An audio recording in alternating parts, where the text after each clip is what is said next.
ایمان کے اندر پہلی بات جو ہے وہ یہ ساری ذاتوں سے یقین نکل کر اللہ کی ذات پر یقین آ جائے. کیسے ہوگا؟ دعوت اور قربانی کی فضا میں. آمنت باللہ و ملائکتہ، فرشتوں پر میں ایمان لایا. فرشتوں پر ایمان لانے کے معنی یہ ہے کہ جتنا ظاہری نظام دنیا کا ہے، ملک کا، مال کا، گھروں کا، کاروبار کا، ایٹمیات کا، یہ جتنا ظاہری نظام ہے اس سے یقین ہمارا ہٹے اور اللہ کا جو چھپا ہوا نظام ہے فرشتوں والا غیبی، اس پر ہمارا یقین آئے. ظاہری نظام آدمی کے ہاتھ میں کتنا ہی بڑا ہو، لیکن خدا کا غیبی نظام فرشتوں والا اگر خلاف ہوا تو اسی ظاہری نظام میں زندگی اجڑ جائے گی. اور ظاہری نظام چاہے ہاتھ میں کم ہو لیکن فرشتوں والا غیبی نظام اگر حمایت میں ہے تو زندگی بن جائے گی. نمرود، فرعون، قارون، حامان، ان کے پاس ظاہری نظام تو تھا لیکن خدا کا غیبی نظام ان کے خلاف تھا، تو انجام میں نتیجہ ان کا برا نکلا. اور حضرت لوط علیہ السلام، ابراہیم علیہ السلام، دیگر انبیاء ان کے ماننے والے، ان کے پاس عام طور سے ظاہری نظام تو بہت کم تھا لیکن خدا کا غیبی نظام حمایت میں آ گیا تو ان کی زندگی بن گئی.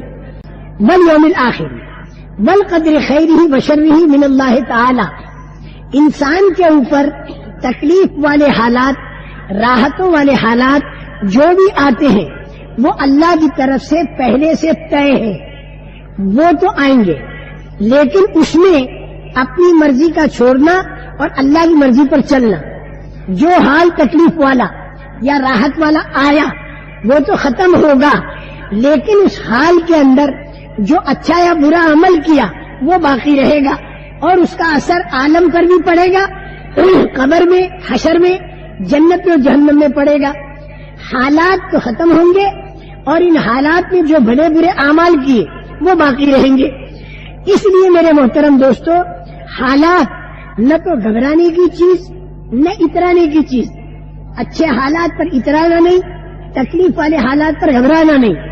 اصل اچھے اور تکلیف والے حالات میں حکم اللہ کا پورا کر دیا تو یہ اعمال ہمیشہ باقی رہیں گے اور قیامت کے دن جنت میں لے جا کر بھی اللہ تعالیٰ جو راحتیں دیں گے وہ انہی اعمال پر دیں گے. اور اللہ یہ کہیں گے جزاء بما کنتم تعملون، وہ جو تم نے عمل کیا تھا نا یہ اس کا بدلہ. تو حال تو ختم ہو گیا، وہ عمل باقی رہ گیا اور اس کا بدلہ مل رہا. برا کام کیا تو حال تو ختم ہو گیا، برا عمل باقی رہ گیا، وہ اب سانپ اور بچھو بن کر آگ بن کر تکلیف پہنچا رہا ہے.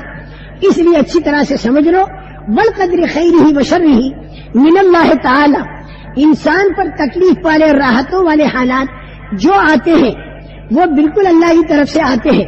وہ حالات تو آئیں گے لیکن وہ حالات ختم بھی ہوں گے، لیکن ان حالات کے اندر جو اعمال بھلے یا برے کیے گئے وہ باقی رہیں گے. اس لیے حالات میں اعمال اچھے کیے جائیں. والبعث بعد الموت، اور مرنے کے بعد دوبارہ زندہ ہونا، اس کا یقین دل میں ہو. یہ تو ہے ساری ایمانیات کی لائن، بار بار بولنے سننے سے مضبوط ہوگی.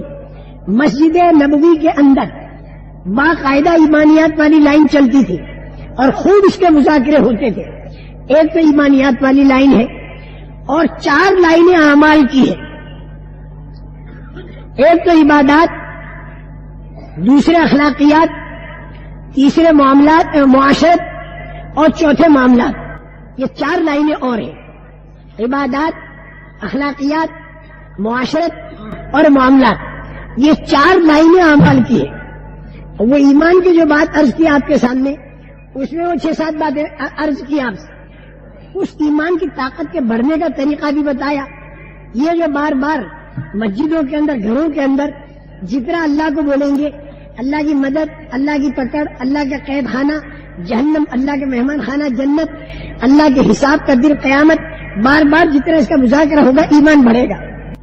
دوسری لائن عبادات کی ہے. عبادات کے اندر ایک تو نماز ہے 5 وقتہ، دوسرے زکوٰۃ ہے مالداروں پر، اور روزہ ہے ہر مالدار غریب پر رمضان میں، اور حج ہے مالداروں پر زندگی میں 1 مرتبہ فرض. یہ 4 عبادتیں ہیں. اس میں نماز ایک ایسی عبادت ہے جو سدا بہار ہے. ہر غریب اور مالدار پر ہے. اس نماز کے ذریعے اللہ کا تعلق بڑھتا رہے. نماز جاندار اور طاقتور ہو. عبادت کر کے اللہ سے مدد مانگی جائے. جو مسئلہ پریشان کن ہو عبادت کرے, اللہ سے مانگے. ایاک نعبد و ایاک نستعین, اے اللہ ہم تیری ہی عبادت کرتے ہیں, تجھی سے مدد مانگتے ہیں. لیکن یہ عبادت اللہ کو پسند آ جائے. کب آئے گی پسند؟ یہ عبادت اللہ کو پسند کب آئے گی؟ اور یہ نماز جاندار اور طاقتور کب بنے گی؟ جس نماز پر اللہ کی مدد آئے. آج ہمارے بہت سے مسئلے رکے ہوتے ہیں, ہم عبادت کر کے اللہ سے مدد مانگے. اللہ نے خود ہمیں سکھا دیا ایاک نعبد و ایاک نستعین. اس کے بعد میرے پروردگار ہم جو کہتے ہیں وہ تو کر دے, یہ ایاک نستعین. جو اللہ کہہ دے وہ ہم کر دے, یہ تو ہو گیا حی علی الصلاۃ اور ایاک نعبد. اور جو ہم کہہ دیں وہ اللہ کر دے, یہ ہے ایاک نستعین اور یہ ہے حی علی الفلاح. ایسا مزیدار راستہ, اللہ جو کہہ دے وہ ہم کر دیں, پھر ہم جو کہہ دیں وہ اللہ کر دے. لیکن ایک شرط کے ساتھ, ہم جو کہہ دیں وہ اللہ کرے گا جبکہ مصلحت کے مناسب ہو. اور اگر ہم نے کوئی ایسی بات کہہ دی کہ مصلحت کچھ اور ہے تو اللہ تعالیٰ کریں گے وہی جو مصلحت. جبکہ ہر عمل میں 5 باتیں ہوں. ایک تو یقین صحیح ہو جس کو ہم ایمان کی طاقت کہتے ہیں. دوسرے جذبہ صحیح ہو, نماز پڑھے یا کوئی بھی عمل اچھا کرے جذبہ صحیح ہو. کیا مطلب؟ جو قیمت اللہ نے بتائی اس عمل پر, اس قیمت اور اللہ کے وعدے پر یقین کر کے, اللہ کے وعدے کی امید باندھ کر آدمی شوق سے اس عمل کو کرے. یہ بات کیسے پیدا ہوگی؟ جب تعلیم کے حلقے کیے جائیں جو فضائل کی تعلیم ہے. تیسری بات یہ کہ طریقہ صحیح ہو, نماز کا بھی اور دوسرے اعمال کا طریقہ صحیح. طریقہ صحیح کب بنے گا؟ جب رسول اکرم صلی اللہ علیہ وسلم کے طریقے پر وہ عمل ہو. یہ ہمیں معلوم کیسے ہوگا؟ جاننے والوں سے پوچھ کر, جاننے والوں سے مسائل کو پوچھ کر ہمیں نماز کو پڑھنا چاہیے اور ہمیں دوسرے کام بھی کرنے چاہیے. 3 باتیں. چوتھی بات یہ کہ دھیان صحیح ہونا چاہیے, یعنی اللہ کا دھیان ہو. یہ اللہ کا دھیان کب ملے گا؟ ذکر کے ذریعے, تلاوت کے ذریعے, دعاؤں کے ذریعے. جتنا ہم اس میں لگیں گے ہمیں اللہ کا دھیان ملے گا. وہ دھیان نماز کے اندر باقی رہے گا. نماز میں اللہ کا دھیان جمع تو کاروبار کریں گے تو کاروبار میں بھی اللہ کا دھیان باقی رہے گا. صحیح چل رہی کہ دیکھ لو پھر. رجال لا تلہیہم تجارت ولا بیع عن ذکر اللہ وإقام الصلاة وإيتاء الزکاة یخافون یوما تتقلب فیہ القلوب والابصار. کرتا رہا ہے تجارت, لیکن چونکہ نماز پڑھ کے آیا تو اللہ کے بڑے ہونے کا خیال ہے, اللہ اکبر کہہ کے آیا, اور اللہ کے سامنے کھڑے ہونے کا خیال ہے قیامت میں. اس لیے تجارت میں بھی اللہ کا دھیان. اور اگر اللہ کا دھیان جمانے کی مشق نہ کی تو پھر نماز میں بھی تجارت کا دھیان آئے گا, اور مشق کی تو تجارت میں بھی اللہ کا دھیان آئے گا. یہ ہے ذکر, تلاوت اور دعا کے ذریعے. چوتھی بات بتائی. 5ویں بات نیت کا صحیح ہونا, یعنی اللہ کو راضی کرنے کی نیت ہو. اخلاص کسے کہتے ہیں؟ یہ کیسے پیدا ہوگا؟ یہ پیدا ہوگا دین کا کام جان کی قربانی سے, مال کی قربانی سے, جذبات کی قربانی سے. جب دین کا کام کرے گا تو اللہ کی ذات سے امید ہے کہ اللہ پاک اخلاص کو پیدا کر دے. اخلاص کے ساتھ ایک بدکار عورت پیاسے کتے کو پانی پلاتی ہے اور جنت پہ جاتی ہے جب اس نے اللہ کی مرضی کے لیے کیا. اور خود غرضی کے لیے آدمی زندگی بھر دین کا کام کرے, شہید ہو جائے, سخی بن, تو یہ تینوں کے تینوں دوزخ میں جائیں گے. اور اللہ کی مرضی کے لیے اگر ایک بگڑی ہوئی عورت پیاسے کتے کو پانی پلائے تو اللہ کی رضامندی سے اسے اللہ کا تعلق ملا.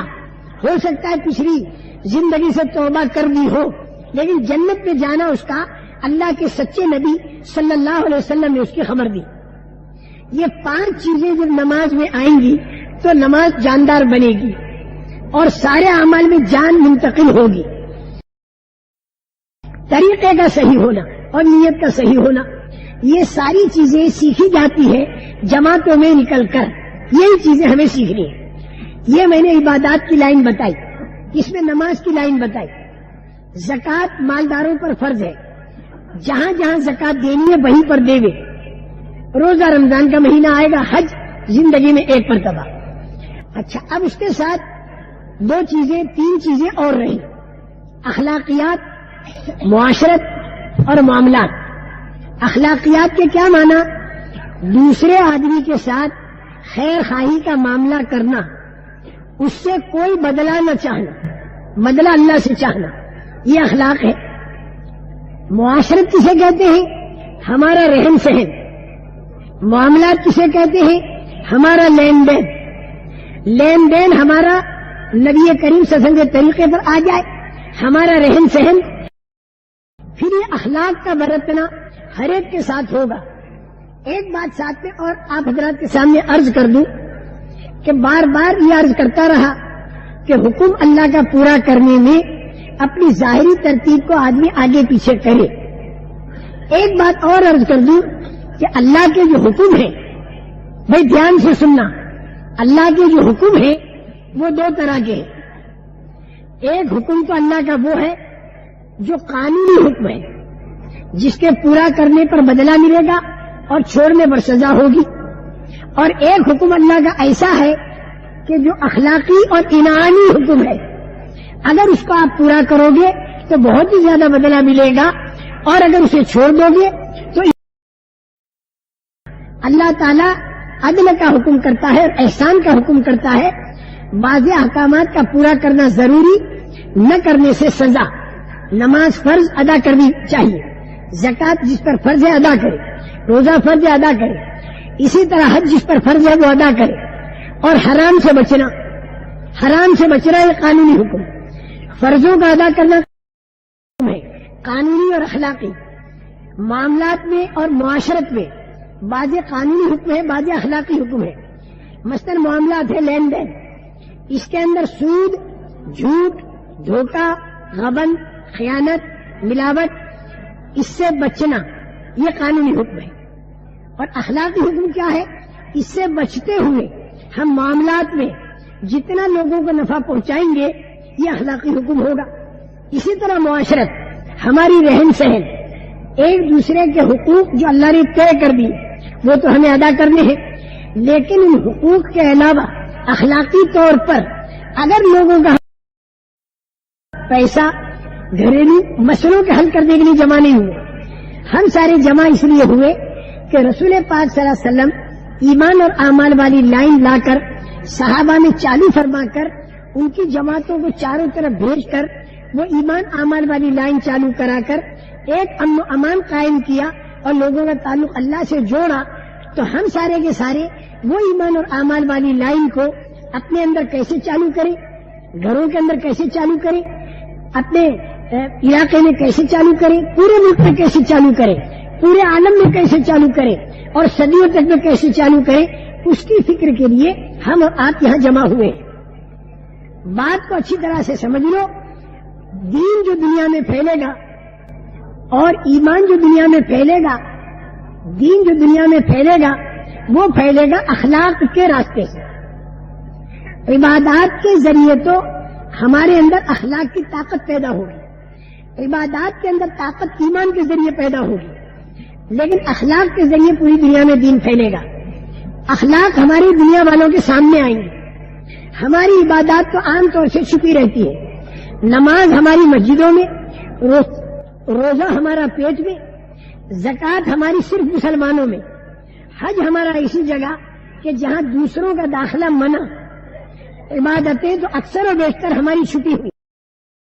حکم ہم اللہ کے پورا کرنے کے ساتھ ہم اخلاقی لائن پر بھی چلے تو یہ اخلاقیات والی اور یہ ان کا خدا سے تعلق جوڑنے کے لیے کارآمد بنے گی. رہن سہن کی لائن اور معاملات کی لائن میں اخلاق ہو. زکوٰۃ تو فرض ہے، وہ تو آدمی دینے کے لیے نکلا، غریبوں کو دیا، لیکن جب نکلا تو اس کے سامنے بہت سے حاجت. 1000 روپیہ آپ نے اپنی بیوی کو دیا وہ بیوی وہاں پر پہنچی، فون کیا نرس پر، آ گئی، اس غیر مسلم عورت کے بچہ پیدا ہو گیا، تسلی ہو گئی، بیوی آپ کے گھر آ گئی، دفتر سے شوہر آیا، نہ معلوم ہندو ہو، سکھ ہو، بحریہ ہو، کرسچن ہو، کوئی بھی ہو، اسے جب یہ معلوم ہوگا تو اس کی طبیعت پر اثر ضرور پڑے گا، آپ کے پاس آئے گا، کیوں بھائی اس میں بہت بھلا کیا آپ نے میرا، اس میں آپ سود کتنا لوگے؟ آپ نے کہہ دیا کہ سود ہمارے اللہ نے منع کیا، سود نہیں لیں گے۔ ان کا میں غریب آدمی ہوں، 50 روپیہ مہینے کو دوں تو اسے قبول کرو گے؟ آپ نے کہا کہ نہیں، یہ 1000 روپیہ میں نے لینے کی نیت سے نہیں کیا ہے، میں نے تمہیں دے دیا۔ سوچ میں پڑے گا، وہ سمجھدار آدمی ہو، مفت میں دے دیا کیا؟ آپ کہو گے نہیں، مفت میں نہیں دے دیا، یہ 1000 تم سے نہیں لوں گا، اس کا بدلہ میں اللہ سے لوں گا، اور اللہ میرے کو جنت میں جا کے اس کا بدلہ دے گا، بہت زیادہ دے گا۔ جنت کے سننے کو وہ تیار ہوگا، اللہ کو سننے کو وہ تیار ہوگا، آپ کے ان اخلاق سے جو آپ نے اس کے ساتھ برتے۔